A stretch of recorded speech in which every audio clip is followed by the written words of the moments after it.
Hello， 大家好，我是小 P， 今天来跟大家继续分享我在 WSOP 期间参加报名费2000买入的锦标赛手牌讲解第2集。首先呢，当下的盲注级别呢是500、1000，这个时候弃牌到我在 CO 位，我有10万的筹码量，一看牌。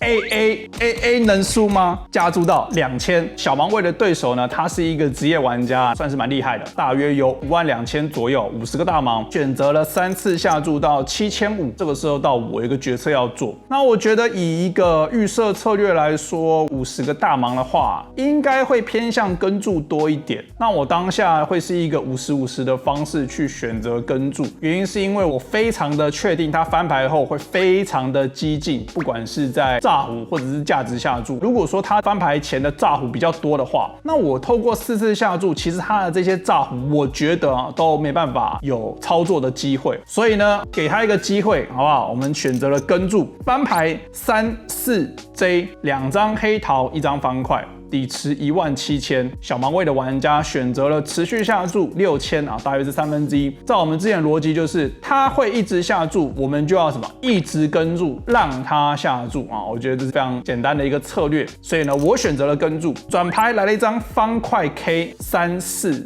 JK， 变成是2张黑桃2张方块，我觉得非常好。原因是因为他的炸胡呢会更容易继续下去，然后再加上他会有一些潜在的击中 K 的机会啊，当然他还输给我嘛，所以我觉得这样 K 啊是非常好的一个状况。底池29000，他又选择了持续下注11000，他的后手大约剩下26000左右，下注11000，后面剩26000，那我觉得他的炸胡合牌很有可能会 all in， 我还是选择了跟注。合牌来了一张黑桃8，是一个正门花的黑桃8，底池51000，他选择了 all in 26000啊，这时候呢。完全没有想，他是必须要开牌的，他开牌12不同花。12不同花，然后说纪念这个 Doyle Brunson 今年过世啊，他的这个冠军手牌12不同花，所以呢秀了一把，赞。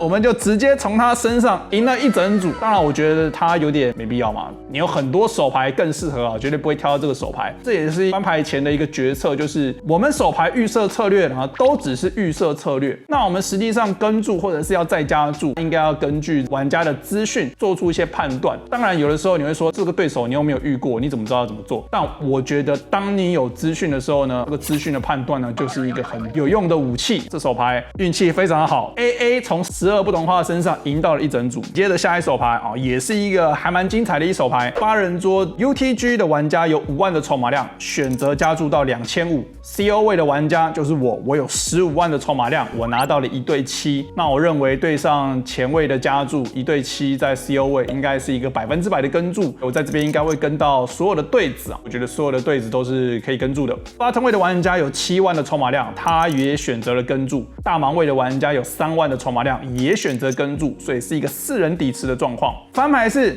10、8、7， 2张红桃，非常的爽。我们中了3条7，底池11500。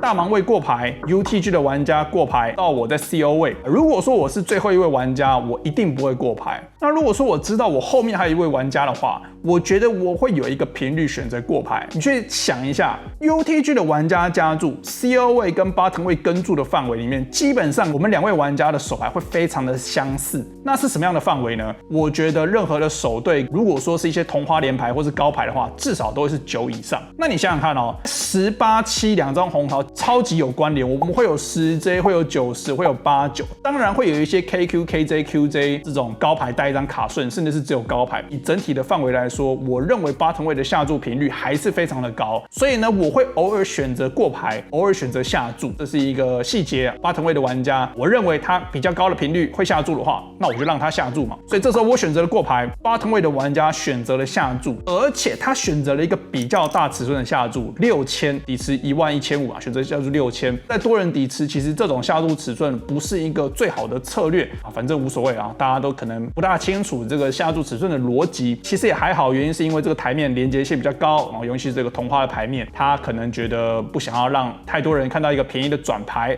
大盲位的玩家跟注 ，UTG 的玩家家弃牌到我，那我认为我的手牌应该会很明确的考虑加注，我们没有阻挡到任何的，比如说8、9、90这种不管是中队、顶队，尤其是带有听牌的手牌，那我认为有加注的话，这些手牌都会跟注，所以呢，我选择加注到2万。bottom 位的玩家弃牌，反而是大盲位的玩家，他剩下大约3万左右，选择了 all in， 我们就秒跟，我们中了3条。看到大盲位的手牌呢是 K10不同花 ，K10不同花，其实在这个情况下，我觉得应该是一个蛮明确的弃牌，原因是因为在多人底池我过牌 bottom 位下注，他跟注，然后我在加注的情况下，我认为我的手牌应该是不会有比 K10还要弱的手牌。那如果说我真的是很强的这个听牌的话，至少会是一些什么 A9 红桃，一些 combo draw， 那我觉得这些 K10理论上也没有领先哦，它要么就是大幅落后，要么就是微幅落后，基本上它不会看到领先的范围啦。所以我觉得 K10在这种情况下呢，我觉得是一个小错误，所以我们连续2手牌啊，赢了2个很大的底池。Hello， 大家好，我是小 P。至今我赢得超过1.4亿台币的奖金，获得过2条 WSOP 冠军金手链，更荣获 GPI 亚洲第1的头衔。我在这10年的锦标赛经验中发现，最明显能区分一位玩家厉害与否的要素，就是翻牌前的策略。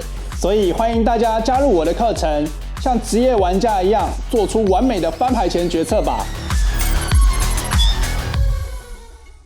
下一手牌呢，又是一个多人底池的状况，跟我们之前说的很壮的一个大叔也有关联。这个手牌比较简单一点点，1000、2000的盲注级别，我在 CO 位，我有13万的筹码量，我拿到了一对 Q， 选择加注到了4000。左手边呢就是这个很壮的这个大叔呢，他有8万的筹码量，他也选择了跟注。大盲位的玩家有10万的筹码量，也选择跟注，所以是一个3人底池的状况。翻牌是 A65。2张红桃，底池15000，大盲位过牌。我觉得我在 CO 位，第一个就是在 A 赛的翻牌，我们绝对不会是一个全范围的持续下注，原因是因为我们在 CO 位之后呢，其实我们的范围会比较宽，所以并不会说 A 赛的翻牌我们就有一个绝对的优势，好像100%的下注。那再加上我们还有一个 bottom 位的对手嘛，所以我觉得一对 Q 就是2种状况，要么就是大幅领先，要么就是对方有 A 大幅落后。那我觉得这种状况就是一个很明确的过牌，选择过牌 ，bottom 位也选择过牌，这是一个还蛮好的迹象。转牌是一张叠牌5，大盲位的玩家选择了下注5000，底池15000，下注5000。我在 CO 位啊，非常简单的跟注，它有很多的炸胡，它甚至会有一些随机的更弱的价值下注的手牌啊，所以我们非常简单的跟注。bottom 位的玩家选择弃牌，合牌来了一张10，大盲位的玩家又选择过牌。这时候到我的 QQ 可不可以价值下注呢？我觉得是不行的，原因是因为我认为大盲位还是有一些很弱的 A 选择过牌。他会不会有一些3条5打得很诡异啊？有机会对不对？合牌我下注，他在加注。那我觉得实际上的价值下注可以拿到的手牌，可能是一些6、7，就是中队，或者是一些合牌的炸胡，然后合牌中了一个10。以整体来说，它会有一些 A， 它会有一些3条。那我觉得更弱的那些牌可能不会跟注，尤其是6。我觉得一对 Q 应该是一个很明确的过牌。我认为我所有的 A 在合牌应该都会价值下注，那一对 Q 就是明确的过牌。我选择过牌。这时候看到大盲位的手牌92方块。他不是很懂，很随机啊，没有听牌，他就是看到2位玩家过牌，他就是下注，没有一个逻辑。这手牌呢，赢下了一个小底池。那我们刚刚讲到的这个一对 Q 的这一手牌呢，是一个3人底池的一个状况。那对于大部分的玩家可能会比较陌生。那这手牌呢，我们之后会做了一个电脑软体的分析，一个3人情况，包括说翻牌到底该不该持续下注，或者是合牌该不该下注。那这手牌如果说你想要看到这个专业的电脑软体分析的话，请加入我们的频道会员观看，加入频道会员。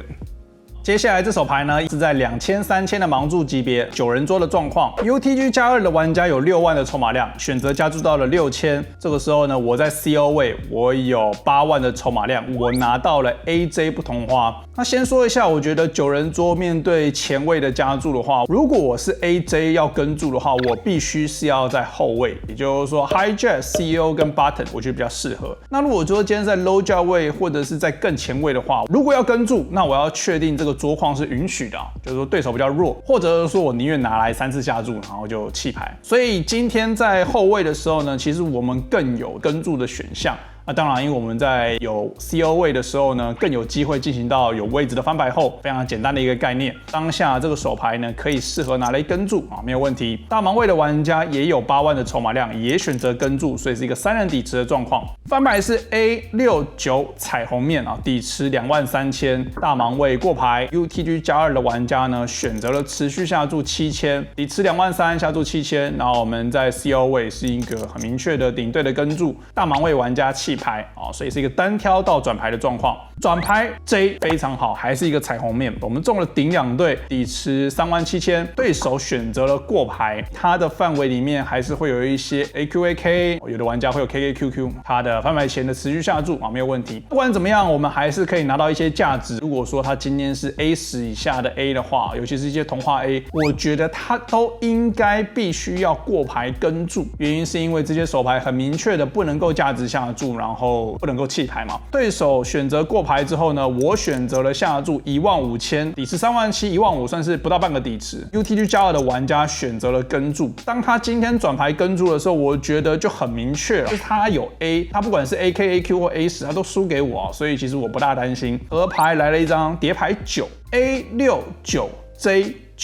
其实我不太担心，原因是因为它不会有 A9 2对，然后它也不大可能有一些什么90或者是一些9的什么中对底对在转牌跟注，我觉得更不会。底池67000，他选择过牌，他剩下36000，接近半个底池，那我觉得是一个很明确的 all in。然后这个时候反而他在想，那我当然知道他在想，他就自己比我弱嘛。然后他想想之后呢，他选择了跟注，我开牌我是 AJ 2对，他 all in 嘛，所以他必须要开牌。他是 AQ 在这个地方说实话是真的比较难一点。第一个，他的踢脚是用得到的，因为是一个叠牌面，但它的踢脚不是只有分钱啊。如果说是 A10以下的 A 都是分钱，原因是因为 AA99J， 所以如果是 A10以下的 A 都是分钱，那它是 AQ， 它的踢脚是用得到的，它的手牌其实基本上就是赢炸胡。其实我在 CO 位面对前位的加注，筹码量其实不到30个大盲的情况下，我不大可能会有一些炸胡，合理的炸胡可能只剩下7、8同花，我觉得是唯一一个合理的组合。我不大会有什么 Q10， 因为 Q10的翻牌 A69怎么跟啊？3人底池啊，我觉得他也知道说我的范围里面有很多的 A 叉2对，或者是一些 A。那如果说我今天是 A10的话，我绝对不会下注，原因是因为我 A10下注被跟最好的情况下是分钱嘛，所以他也知道我 A10以下的 A 不会下注，他只赢炸胡，对他来讲是蛮难的。这手牌我不确定，如果我是他，我会怎么做，但我觉得蛮看人的。我可能有的时候也会跟注，然后有的时候会弃牌，真的是一个蛮难的状况。我的运气比较好，转牌中 J 就是这手牌的重点。以上就是这一次我在 WSOP 期间参加的$2000买入锦标赛第2集手牌讲解。如果说你对于影片有任何问题的话，欢迎在影片下方留言。如果说你想要问我手牌的话，欢迎到我们的 DC 手牌投稿区投稿你有问题的手牌，记得一定要订阅我的频道。我是小 P，大家拜拜。